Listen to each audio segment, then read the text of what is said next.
Test the validity of the following argument అన్నాడు. Argument అంటే ముందు చెప్పాను నేను, కొన్ని ప్రిమైసెస్ ఉంటాయి, ఒక కంక్లూజన్ ఉంటుంది, ఆ ప్రిమైసెస్ నుంచి ఆ కంక్లూజన్ వచ్చింది అని ప్రూవ్ చేయాలి. ప్రిమైసెస్ కంక్లూజన్ అంతా ఈ పారాగ్రాఫ్ లోనే ఉంది. ఈ పారాగ్రాఫ్ మొత్తాన్ని కలిపి ఆర్గ్యుమెంట్ అనొచ్చు. ఒక పారాగ్రాఫ్ కదా ఇది. If Ravi studies then he will pass in the exam. Ravi చదివితే పాస్ అవుతాడు. If Ravi does not play cricket then he will study. Cricket ఆడకపోతే చదువుతాడు. Ravi fail in the exam. Ravi fail అయ్యాడు. Therefore Ravi played cricket. కాబట్టి దేర్ఫోర్ తర్వాత ఉన్నది కంక్లూజన్. దేర్ఫోర్ అనొచ్చు, hence అనొచ్చు, వాడు ఆ మీనింగ్ లో హెన్స్ అన్న, సో అనొచ్చు, సో అంటే అందువల్ల అని. ఫైనల్ గా కంక్లూజన్ ఏంటి అనేది లాస్ట్ లో ఇచ్చేదే కంక్లూజన్. సో ఈ పారాగ్రాఫ్ మొత్తాన్ని కలిపి మనం ఒక ఆర్గ్యుమెంట్ అనొచ్చు. ఈ ఆర్గ్యుమెంట్ లో ఏమేమి ఉన్నాయి? ప్రిమైసెస్ ఉన్నాయి, కంక్లూజన్ ఉంది. ఇది conclusion. Therefore Ravi played cricket అనేది కంక్లూజన్.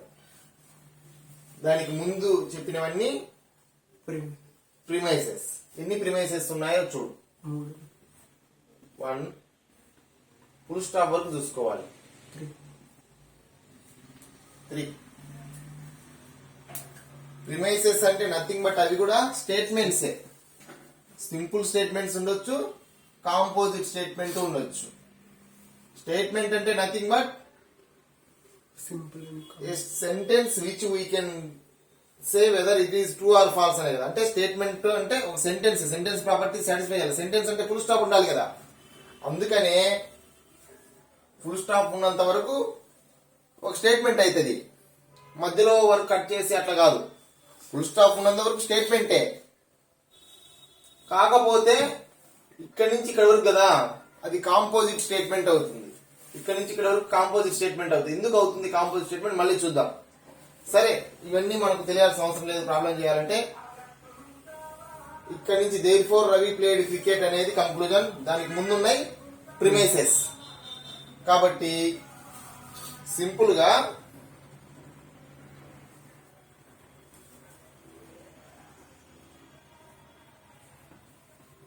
ఈ ప్రాబ్లం లో ఉన్న ప్రిమైసెస్ కి నోటేషన్స్ ఇవ్వాలి.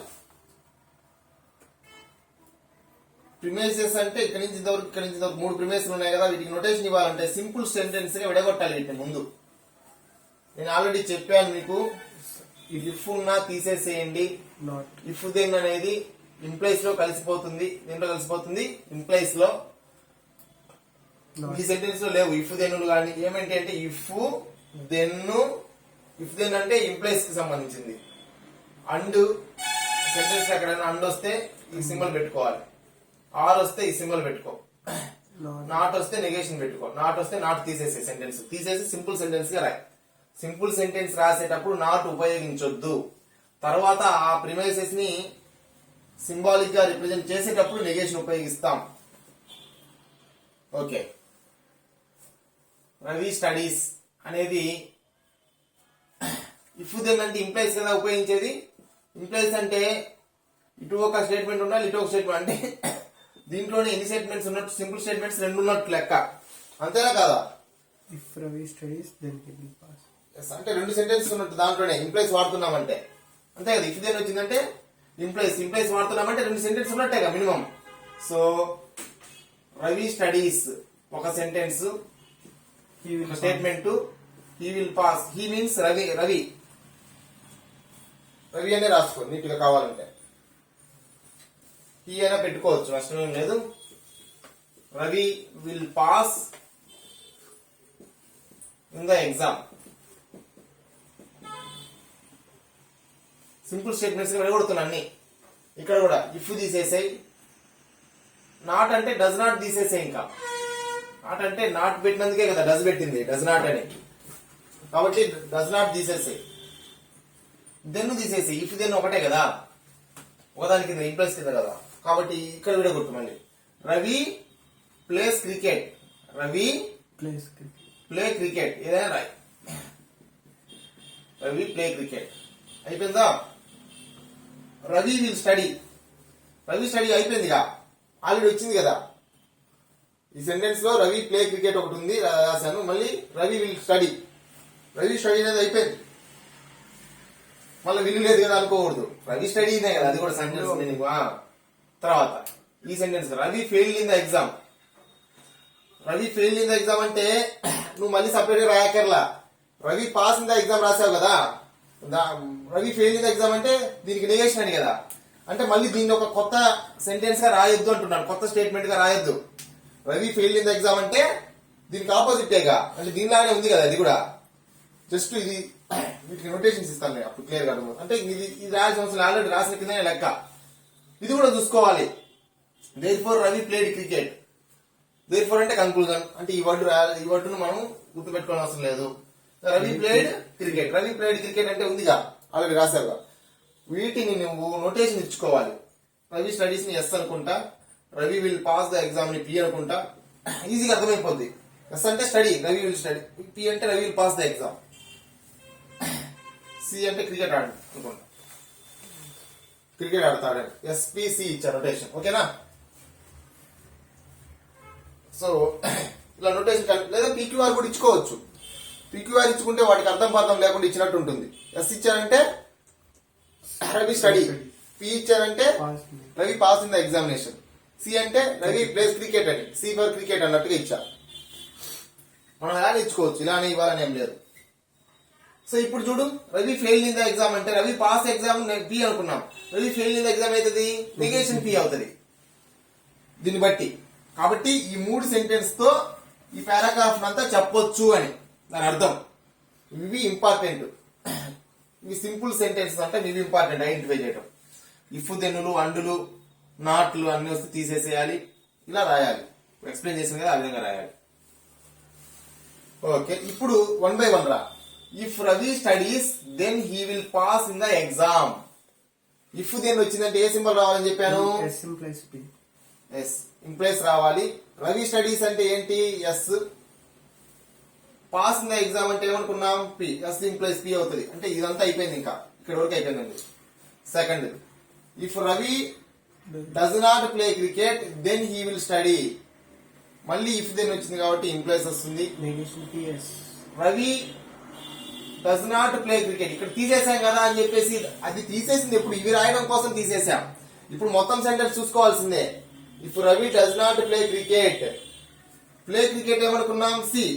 డస్ నాట్ ప్లే క్రికెట్ అంటే negation C. Then he will study, ఈ విల్ స్టడీ అంటే నెగేషన్ సి ఇంప్లైస్ ఎస్ అని. Next, Ravi failed in the exam. Simple sentence అది. Ravi fail in the exam, Ravi pass in the exam P అనుకున్నాం. Ravi fail in the exam అయితే negation P అవుతుంది. Therefore Ravi played cricket, therefore అని ఇట్లా రాయాలి. Therefore Ravi played cricket అంటే Ravi played cricket C. So ఇది problem. ఇంకా మనం ప్రూవ్ చేయాలి, అసలు ఏం చేయలేదు.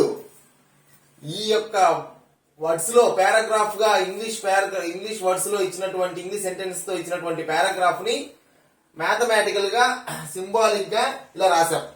చూడు మొత్తాన్ని. దీన్ని ఇప్పుడు మనం ప్రూవ్ చేయాలి. ఇంతకుముందు అయితే డైరెక్ట్ ఇదే ఇచ్చేవాడు. ఇంతకుముందు ఈ ప్రాబ్లం ఎలా అడిగేవాడు, prove that C follows from S implies P comma negation C implies S negation P. ఇవన్నీ ప్రిమైసెస్, ఇది కంక్లూజన్ వాడు చెప్పేవాడు క్లియర్ గా. అయితే ఆల్రెడీ మనల్ని కష్టపెట్టాడు కాబట్టి ప్రాబ్లం సింపుల్ అయిపోతుంది నీకు చేయటం, చాలా ఈజీ అయిపోతుంది 2 స్టెప్లు. ఎందుకంటే ఆల్రెడీ ఇక్కడ మనం చాలా వర్కౌట్ చేశాం కాబట్టి. సో ఇలా విడగొట్టుకున్నాం, ఇలా రాసాం. ఇది ఇచ్చాడు వాడు ఇవాళ, ఇది ఇచ్చాడు వాడు ఇవాళ, ఇదంతా దీని నుంచే రాసాం. ఇప్పుడు ఇదే ఇంతవరకే క్వశ్చన్. ఓకే, సో ఇప్పుడు మనం దీన్ని ప్రూవ్ చేయాలి. ఎలా చేస్తాం, 1 2 3 S implies P, negation C implies S, negation P. ఇక్కడ ప్రిమైస్ అని రాయాలి. ఇక్కడ కూడా ప్రిమైస్, ఇది కూడా ప్రిమైస్. ప్రూవ్ చేయాల్సిన కంక్లూజన్ ఆల్రెడీ రాసి పెట్టుకోవాలి, సి అని చెప్పేసి. ఇప్పుడు పి ఇంప్లైస్ క్యూ. ఇట్లా నువ్వు ఆల్రెడీ పీక్యూ అని గుర్తుపెట్టుకుంటే అసలు రాదు, వల్ల కాదని చెప్పాను ఆల్రెడీ నేను. ఎస్ ఇంప్లైస్ పి ఉంది, నెగేషన్ పి. ఆ ఫార్ములాస్ ఒక 4-5 సార్లు రాసి మనం బాగా మనకు మైండ్ లో పడిపోతే ఫిక్స్ ఎమ్మటి ఏ ఫార్ములా ఏంటి అనేది అంటే వాడచ్చు. సరే ఈ రెండైనా చూసుకో ఫార్ములా వాడచ్చు, ఈ రెండైనా చూసుకో ఫార్ములా వాడచ్చు ఖచ్చితంగా. ఈ రెండైనా చూసుకో, ఈ రెండైనా చూసుకో. ఏ రెండింటికి ఎప్పుడైనా ఫార్ములా వాడగలము అంటే గుర్తుపెట్టుకో, ఆ లెటర్ ఇక్కడ కూడా ఉండాలి. ఎస్ కనిపిస్తుంది కదా రెండిట్లలో, అప్పుడు ఆ రెండింటికి ఏమైనా వాడొచ్చేమో చూసుకోవాలి. అదేవిధంగా పి రెండిట్లో కనిపిస్తుంది కదా, వాడొచ్చేమో చూసుకోవాలి. వాడొచ్చో లేదు కన్ఫర్మ్ తెలియదు, చూసుకోవాలి. ఈ రెండిట్లో కావంటారు కనిపిస్తుందా? లేదు. కాబట్టి ఇక్కడ ఎటువంటి ఫార్ములా వాడలేమని చెప్పి మన బుర్రకు తెలియాలి ఇంకెమ్మటే. ఇక్కడ ఎటువంటి ఫార్ములా వాడలేము. సో ఏదర్ ఇక్కడైనా ఫార్ములా వాడొచ్చేమో చూసుకోవాలి, ఇక్కడైనా ఫార్ములా వాడొచ్చేమో చూసుకోవాలి. ఎందుకంటే దీంట్లో ఉన్న టర్మ్ ఒకటి దీంట్లో ఉంది, పీపీ కనిపిస్తుంది, ఇక్కడ ఎస్ఎస్ కనిపిస్తుంది. కాబట్టి ఎనీహౌ చాలా సింపుల్ గా ఈ రెండింటికి ఎస్ కనిపిస్తుంది కాబట్టి రూల్ ఆఫ్ సిలాజిజం అప్లై చేయొచ్చా? నెగేషన్ సి ఇంప్లైస్ పి అవుతుంది. రూల్ ఆఫ్ సిలాజిజం ఆన్ 1,2 కదా, 1,2 మీద రూల్ ఆఫ్ సిలాజిజం అప్లై చేశాం. 1,2 మీద రూల్ ఆఫ్ సిలాజిజం అప్లై చేస్తాం. ఈ రెండు యూజ్ చేశాను కాబట్టి క్రాస్ మార్క్ చేసుకో, అంటే మళ్ళీ వాటిని చూడకుండా నువ్వు. ఓకే, నెక్స్ట్ ఇక్కడ కామన్ గా కనిపిస్తుంది, అంటే ఈ రెండింటికి ఫార్ములా అప్లై చేయొచ్చు అని తెలుస్తుంది. బట్ బాగా అబ్జర్వ్ చేస్తే ఏ ఫార్ములా వాడాలో వెంటనే అర్థం కాదు. మళ్ళీ చాలా సింపుల్. ఇక్కడ కూడా నేను అటువంటి సందర్భం వచ్చినప్పుడు ఏమని చెప్పానంటే, ఈ రెండిట్లలో చూసుకో కాంట్రా పాజిటివ్ అప్లై చేసుకో, వేరే కూడా అవసరం లే, కాంట్రా పాజిటివ్ అప్లై చేసుకో. సో కాంట్రా పాజిటివ్ అప్లై చేసుకుంటే 4 కి దీనికి అప్లై చేయగలవా? కాంట్రా పాజిటివ్ లేదు కదా. So P implies negation P implies C అండి. కాంట్రా పాజిటివ్ అంటే ఏంటి? రివర్స్ రాయాలి, నెగేషన్స్ అప్లై చేయాలి. రివర్స్ రాసావు నెగేషన్ అప్లై చేయాలి. రివర్స్ రాస్తే నెగేషన్ పి ప్లస్ సి అవుతుంది. దాని నెగేషన్ అప్లై చేస్తే డబుల్ నెగేషన్ అవుతుంది. అర్థమైందా? ఇది contrapositive. So contrapositive of 4 దీని కాంట్రా పాజిటివ్. కాంట్రా పాజిటివ్ అంటే ఏమని చెప్పాను? P implies Q is equal to negation Q implies negation P.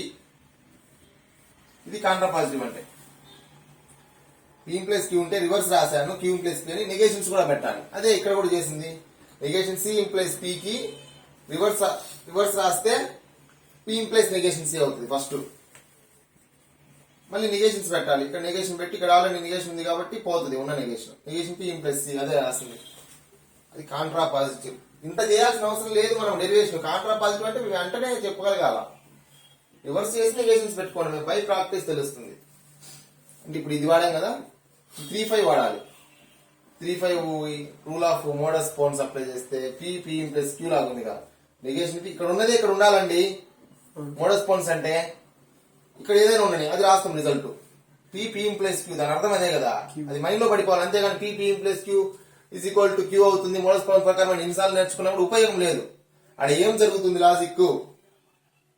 ఇక్కడ ఉన్నది ఇక్కడే ఉండాలి, సేమ్ ఉండాలి, ఇంప్లైస్ ఉండాలి, అప్పుడు ఇది రాస్తామని అది మన మైండ్ లో పడిపోవాలి. బై ప్రాక్టీస్ తెలుస్తుంది ఇదంతా కూడా. సో 3-4 కి మోడస్ పోన్స్ అప్లై చేస్తే సి వస్తుంది. కాబట్టి ఇక్కడ ఏం చేయాలని చెప్పాను నేను? 6 అవసరం లేదు. ఇది ఊరికే ఫస్ట్ రాసాము ఏం ప్రూవ్ చేయాలనే దానికి. ఇక్కడే therefore అని చెప్పి రాస్తే సరిపోతుంది. ఇవన్నీ ప్రిమైస్ లేనండి. 2 స్టెప్లే చేసింది మనం. 2 స్టెప్లే చేసింది. 2 కాబట్టి 3 అనుకో దీంతో పడగలిగి. అది వచ్చేసి